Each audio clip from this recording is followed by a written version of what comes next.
Moving forward, we take up this next question, which comes to us from Fairview, Oklahoma, and reads, Did Job have 10 children or 20 children? Now, you recognize that in the book of Job, that at the end, God promised to multiply everything that the man had. If he had so many sheep, well, he got twice that number of sheep. If he had so many of this and so many of that, it was all doubled. Everything that he had was doubled.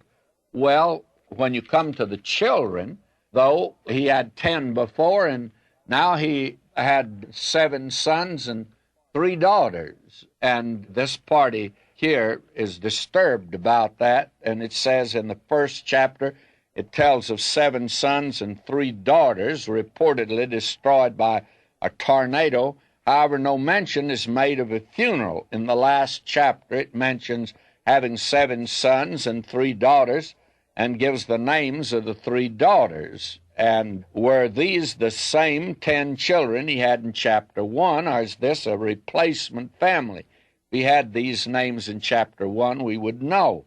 Well, we're not given the names, but he had 10 other children.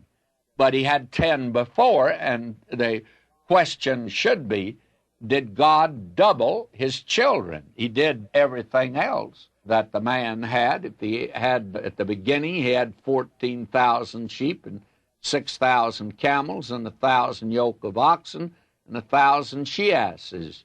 And the Lord doubled all of these. But he didn't double the number of his children.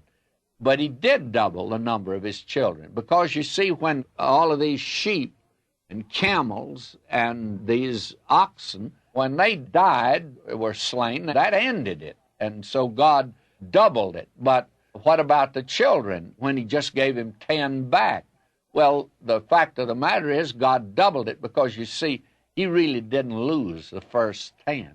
They went to be with the Lord, and so when God gave him 10 more, that doubled it because he really didn't lose the children. They died in this life, but he was given 10 more down here. So Job ended up actually with 20 children, 10 in heaven and 10 down here on earth. My first child is in heaven. And when people used to ask me how many children I had, especially when our daughter was a little thing running around, well, I would say to them, 2. We have 2 children. And they'd look around, they'd only see 1. And they'd look puzzled, be a little afraid to ask you where the other one was. And so I just tell them, I said, I got 1 in heaven, got 1 here on earth. When God gives you 2 children, you got 2 children. And so that is the way it was in the book of Job.